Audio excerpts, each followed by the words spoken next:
Salut tout le monde, c'est Seb et Guillaume et on va vous présenter l'intégralité de la gamme Alien à l'occasion de la sortie du dernier bouquin à bâtir des mondes meilleurs et à l'occasion de la sortie au cinéma de Alien Romulus. Donc on a les différents ouvrages qui sont ici et dont on va discuter et vous les présenter rapidement. Là ici on a le premier, donc le livre de base, l'écran, les suppléments notamment de contexte et campagne et 3 scénarios au format cinéma qui sont donc jouables indépendamment, hein. Vous n'êtes pas obligé d'avoir forcément les bouquins qui sont ici. On va commencer par le livre de base en lui-même. Donc... Ouais, juste un petit mot, du coup, on va pas présenter le kit de démarrage, donc c'est le premier ouvrage qui est sorti. On avait déjà fait une Open the Boîte. Alors du coup, si vous êtes curieux, vous pouvez aller jeter un œil à la vidéo, c'est facilement trouvable sur la chaîne YouTube. Voilà, et je te laisse continuer du coup. Et c'est bien que tu le dises. Un de moins, ça fait un voilà, c'est exactement. C'est bien que tu le dises, puisqu'on va aussi révéler une partie des intrigues. Hein, donc si jamais vous comptez mener ces scénarios et ces campagnes, voilà, je vous invite à arrêter la vidéo ici. Surtout si vous les jouez. Si vous les menez, vous pouvez continuer à les regarder. Oui, exactement. Merci Guillaume, heureusement que tu es là en fait. Hein. Oui. Je dirais des bêtises. Voilà. Alors le bouquin en eux-mêmes, donc les bouquins sont magnifiques, il n'y a rien à redire dessus. L'intégralité des règles, donc du coup, se trouve dans le livre de base, logique. Le système est un système D6 que tu as expérimenté. Oui, c'est le Year Zero Engine. Le Year Zero Engine, exactement. Tales from the Loop, qu'est-ce qu'il y a d'autre? Il y en a plein d'autres en fait. Oui. J'ai plus en tête, mais... Avec ses particularités propres, adaptées pour le cas de Alien. Alors, ce qui est très intéressant dans le bouquin, très rapidement, c'est la chronologie qui vous est présentée, notamment parce que la chronologie intègre une partie des films. Donc c'est super intéressant, il y a des événements qu'on va retrouver parce qu'on a vu tel ou tel film, et il y a aussi des choses qui sont devenues canon, qu'on découvre au fur et à mesure, plein d'intrigues sur les corpos, forcément, sur des événements, des découvertes. Alors forcément, il y a la chronologie par rapport au film, tout commence avec Prometheus, et puis se termine forcément par Alien 4, etc. etc. Est-ce qu'on peut en dire Alien 4 existe? Non, je sais pas pourquoi, il y a la première vidéo d'Open the Boîte, il y a des gens qui disent non, mais ça s'est arrêté au 3. En vrai, le 4 de Jeunet est pas ouf, mais je trouve qu'il y a une ambiance qui se dégage qui est plutôt sympa, donc c'est un peu dommage. Ce qui veut pas forcément dire qu'il a des bons goûts. Non, voilà. Après voilà... Mais par contre, c'est pas seulement les films qui sont intégrés dans la chronologie, c'est l'univers étendu d'Alien. Exactement. Alien, c'est aussi des romans, c'est des comics, donc il y a un peu tout ça que vous allez retrouver dans la gamme. Exactement. Moi, je savais pas qu'il existait des romans, et c'est vraiment à l'occasion de bâtir des mondes meilleurs, où là, il parle de certaines choses, et ça m'avait l'air tellement construit que je me suis dit, c'est pas possible, il doit y avoir des histoires, il doit y avoir des choses qui existent, et donc du coup, j'ai demandé à Guillaume, qui m'a confirmé effectivement l'existence de romans qui sont d'ailleurs la personne qui a écrit les scénarios et pas mal de choses dans les bouquins. Andrew Gasca a écrit des romans Alien. Ok.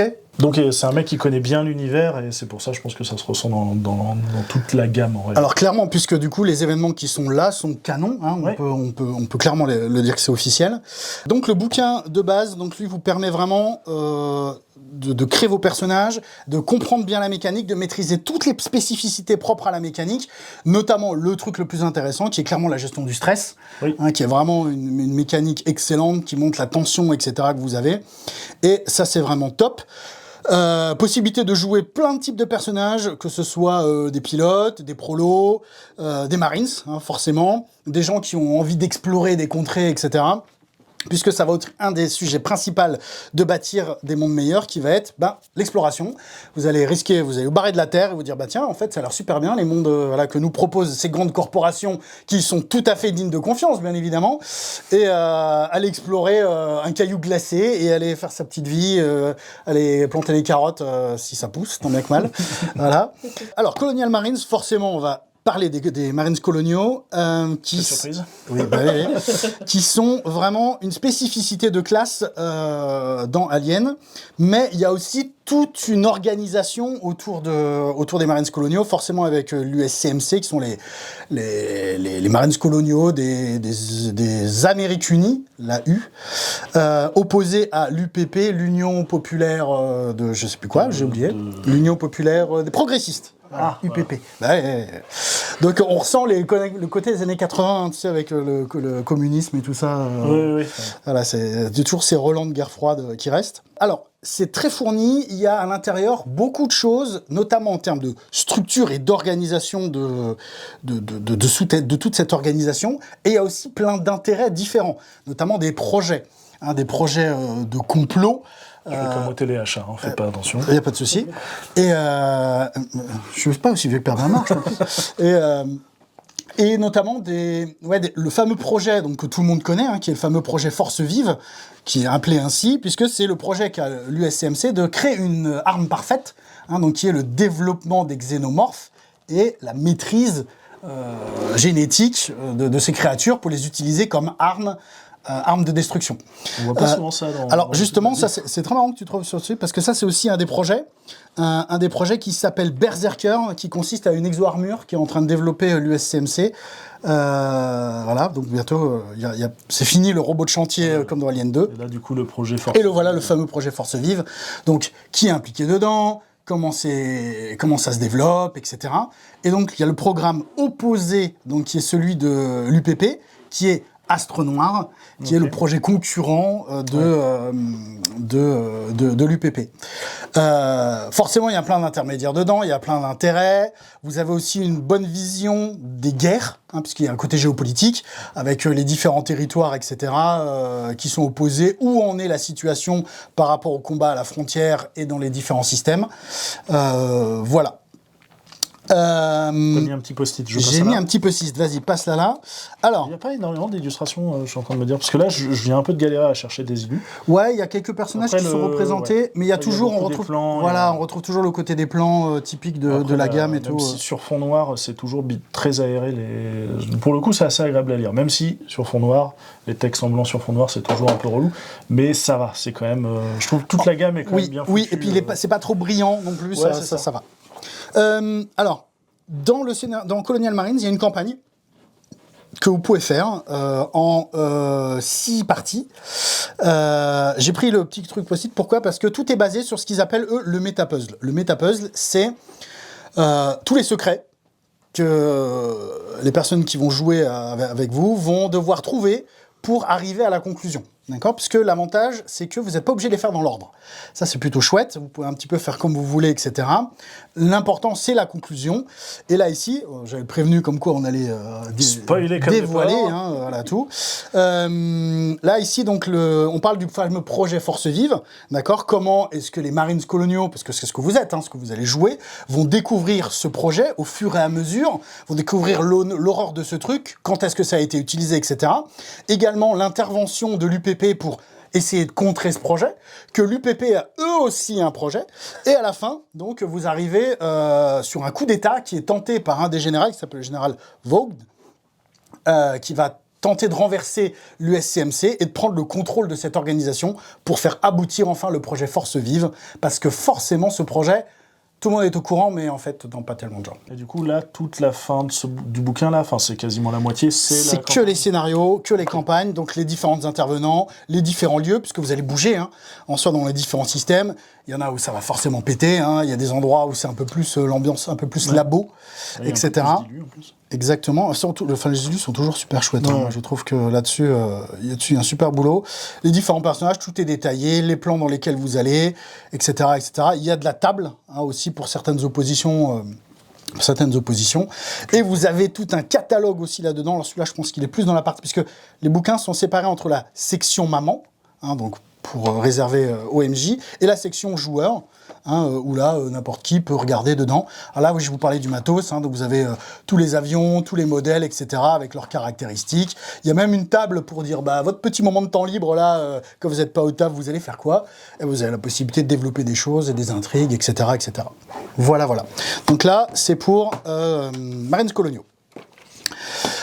Bâtir des mondes meilleurs. Donc ici, on finit les Marines, là on joue vraiment les prolos qui sont partis à l'aventure, cueillir les betteraves au fin fond. Donc là c'est vraiment, vous signez votre contrat avec la fameuse... Les fameux colons. Les fameux colons, exact, les pauvres. Putain. Alors ce qui est très rigolo là-dedans, c'est qu'il y a le côté un petit peu propagandiste, côté joueur, pour vous dire, mais allez-y, lancez-vous, les corpos vous aident, vous verrez, si au bout de 2 ans votre truc il donne quelque chose, vous serez rémunéré, vous gagnerez votre vie. Puis la partie maman, la partie vraiment secret, là on découvre qu'en fait le nombre de personnes qui réussissent est dérisoire, joueurs, la plupart ils crèvent la dalle, ils sont obligés de se réunir tant bien que mal et tout, et qu'au final, Si vous avez vu Romulus ou une bonne occasion de le voir, c'est que le tout début, alors c'est pas vraiment du spoil, mais ça se passe sur une planète, une colonie de la Weyland ou Yutani, et effectivement on voit que c'est pas le paradis.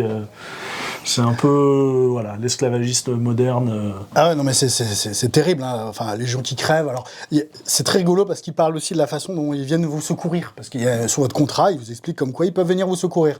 Le truc, c'est que le message que vous avez envoyé, l'administration met une semaine à le capter, et qu'après, ils le placent sur un dossier, puis peut-être au bout d'une semaine, ils vont le remarquer, et ça va mettre 2 semaines à envoyer une équipe. Donc si vous survivez pendant 4 semaines, peut-être que vous allez vous en sortir. Voilà.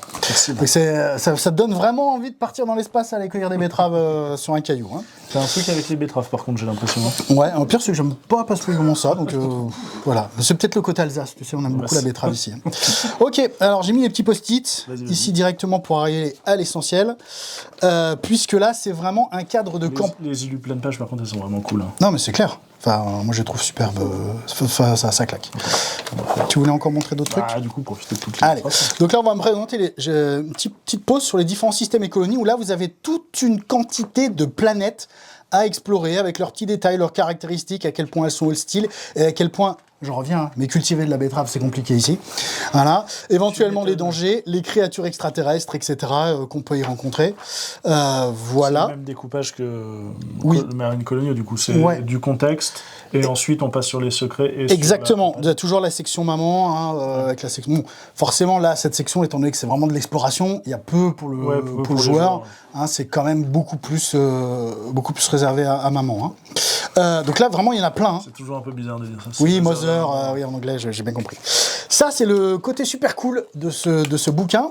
C'est le côté catalogue bestiaire des horreurs que vous allez pouvoir affronter. Alors, je dois avouer, quand Alien est sorti, je me suis dit, à part mettre une petite bébête xénomorphe et tout, il n'y a pas grand-chose à se mettre sous la dent. Et en fait, il y a tout un catalogue d'horreurs génétiquement modifiées, les unes après les autres, avec différents stades d'évolution qui les rend pas plus sympathiques que ça, au contraire. Forcément. Voilà, il y en a plein. Jusqu'à l'aboutissement, on va dire, de ce mix qui sont les parfaits, dont on en reparlera un petit peu plus tard. Voilà, donc tout ce qui est proto-xénomorphe, etc. Il y en a de partout, il y a de quoi mettre du bestiaire. Et ce qui est rigolo, c'est que tout le monde s'attendra à ce qu'il y aura un alien, mais lequel ? Oui. Voilà.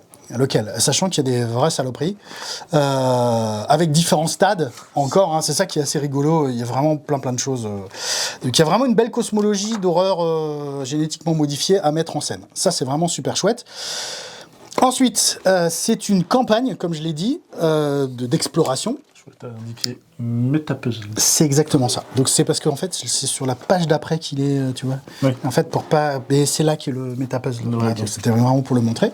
Donc là, vous avez 5 scénarios et 6 indices en tout à trouver, avec l'exploration de planètes. Alors là, le principe marchera sur des sectes, puisqu'il y a une secte qui s'appelle la secte des enfants des dieux divins. Voilà. C'est pas des deux, c'est des dieux. La secte des enfants des dieux divins, qu'on va croiser régulièrement, et qui, eux, vont essayer de mettre, de faire surgir les parfaits, qui sont en fait des créatures hybrides, humains, xénomorphes, et qui, on le découvre, là tout de suite je révèle clairement le secret, au bout de toute cette intrigue, au fur et à mesure de cette secte qu'on va croiser, etc., on va quitter les planètes, on va avoir des oppositions, il va y avoir des xénomorphes, etc., jusqu'à la fin, où on va arriver donc sur un espèce de gigantesque vaisseau, et dedans, on va y découvrir que les ingénieurs, sont eux qui ont créé les parfaits et les xénomorphes, et qu'ils ont dû chasser les xénomorphes parce qu'ils étaient incontrôlables, etc., et qu'ils ont chassé les parfaits, ils se sont débarrassés de tout ça et tout, ils ont failli être quasiment éteints. Donc dans cette guerre, les parfaits ont quasiment été annihilés, les ingénieurs également, et nous, on arrive à ce moment-là en découvrant ce qui reste, c'est-à-dire des vestiges, avec quasiment plus rien, mais une véritable menace intelligente qui est les parfaits, qui eux sont des sortes d'illuminés, des créatures qui savent, qui sont très très intelligentes, qui nous dépassent. C'est vraiment le mix entre l'humain et l'ingénieur, hein, tout en ayant de de l'ADN de xénomorphes et tout dedans. Vraiment, voilà, la créature ultime. Et du coup, là, tu joues des colons, mais tu restes pas sur une seule planète, tu vas explorer. Tu vas bouger, bouger, voilà. En soi, on va te faire comprendre que tes betteraves, elles poussent pas, et il va falloir quand même que tu bouges. Hein. J'incite avec les betteraves, hein, je sais. Bah oui, ça. Voilà, donc tout le reste, après, c'est que ça, c'est que les détails du scénar. Alors, vous avez toujours des plans, alors là, c'est carrément des planètes, hein, parce que vous allez bouger sur des planètes, donc il y a carrément les systèmes qui sont décrits, avec les conditions climatiques, etc., certains plans d'endroits que vous allez aller sur des chantiers navaux, etc. Voilà. Donc ça, c'est vraiment les gros bouquins de contexte. Et là, on va attaquer donc ce qui est scénario. La partie format cinéma, comme ils appellent ça. Donc on va pas parler du scénario de base, mais la boîte de base, si tu peux la ramener, fait partie d'une intrigue générale qui s'appelle, en arc narratif, hein, l'arc Draconis. Hein, Draconis, donc c'est un système, il y a une souche qui s'appelle Draconis 26, qui est une souche variante qui a été celle qui est larguée dans Prometheus, hein, qui a été lâchée, qui est à l'origine de la vie, etc., qui a été développée, etc., et qui a muté, blablabla. C'est l'huile noire dégueulasse. Exactement. Donc, on y est confronté pour la première fois à l'intérieur de cette boîte-là, et il y a des personnages, notamment, qui vont se retrouver dans le scénario final, parce que forcément la fin, ça se termine mal, hein, pour le scénario, pour cette campagne-là. Et donc les personnages joueurs qui sont là-dedans on va en entendre parler, voilà, dans Au cœur des ténèbres. Voilà. Ça forme pas une campagne en tant que telle, mais c'est plus un fil rouge qui va... c'est une toile de fond sur les trois boîtes. Parce que, alors moi, j'avais pas fait le kit de démarrage en tant que joueur, je l'avais lu, malheureusement. Ça, c'est la malédiction de notre métier, c'est qu'on lit des trucs et on peut pas y jouer, forcément. Mais par contre, j'avais pas lu ces deux boîtes, et Seb me les a fait jouer. Donc du coup, effectivement, on a vraiment un fil rouge entre toutes les boîtes. En sachant que on n'a pas besoin des livres de base pour jouer à ça. Exactement. On peut y jouer si on a juste le kit de démarrage. Donc ça fait quand même 3... nous, je pense que ces deux-là, on a dû passer chacun entre 4 et 6 séances pour les terminer. Sachant qu'on joue, nous, en général, au moins 5 heures. Ouais, au moins 5 heures, ouais. On a pris le temps, on va dire. On a pris le temps, voilà. Alors... l'intérieur rapidement des boîtes, hein, en elles-mêmes, donc vous avez toujours des superbes grandes cartes gigantesques du matos.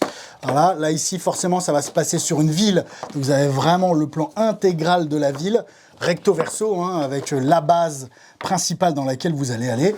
Alors pourquoi tout ce matos, pourquoi des bases, etc. On va en reparler rapidement de cette intrigue.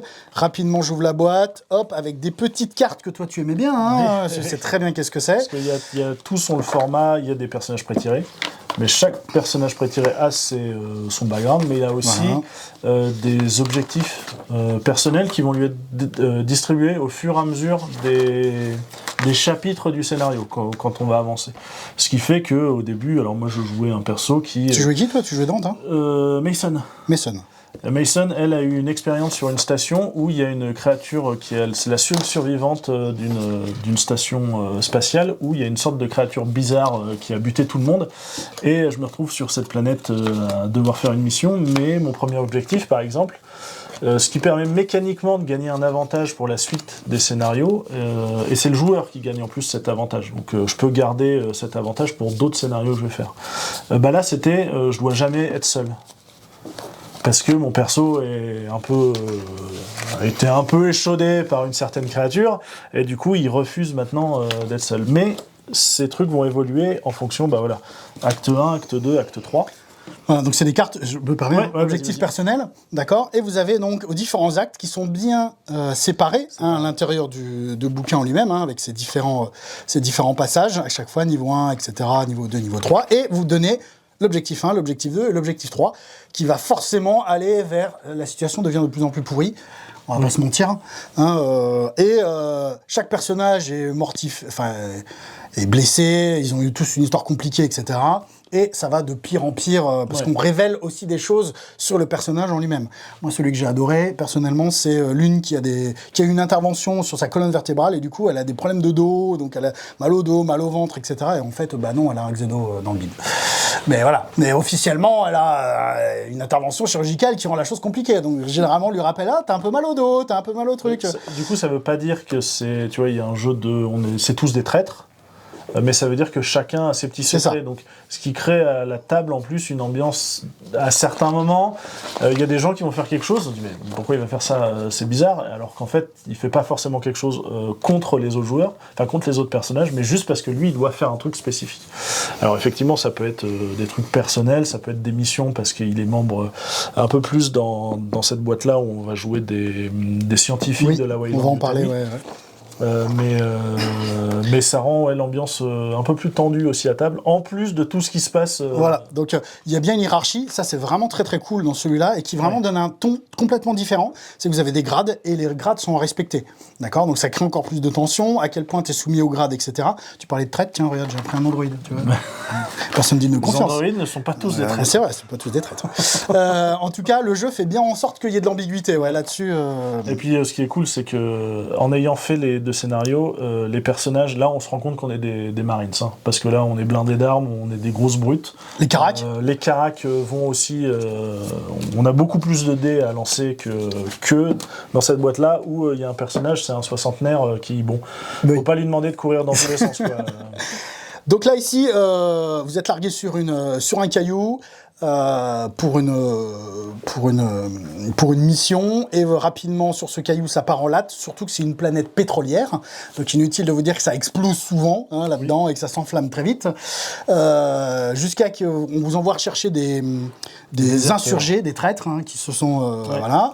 Et rapidement, vous vous rendez compte que il y en a, ils sont bizarrement morts en ayant le vide complètement ouvert, etc. Et finalement, ça part en latte. Vous avez une invasion de l'UPP en plein milieu du truc, donc il vous force à vous réfugier à l'intérieur du fort. Il faut déjà y rentrer parce que du coup, le truc est du coup complètement fermé. Voilà, donc déjà, c'est la galère. Alors, l'UPP débarque, tu désingues des gars de l'UPP, tu essaies de rentrer là-dedans. Et une fois que tu rentres dedans, en fait, c'est un vieux piège.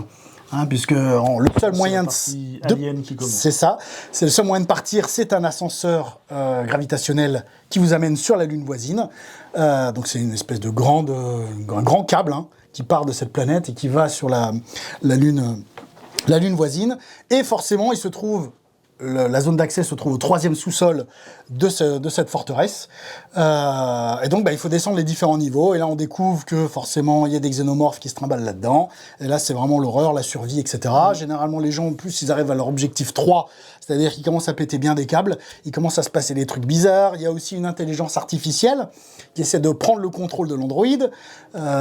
Du coup, qu'il a une double personnalité. Donc, c'est assez... Oui, c'est ça. Enfin, il y a plein de choses. C'est très, très complet. Il y a plein d'intrigues dans tous les sens.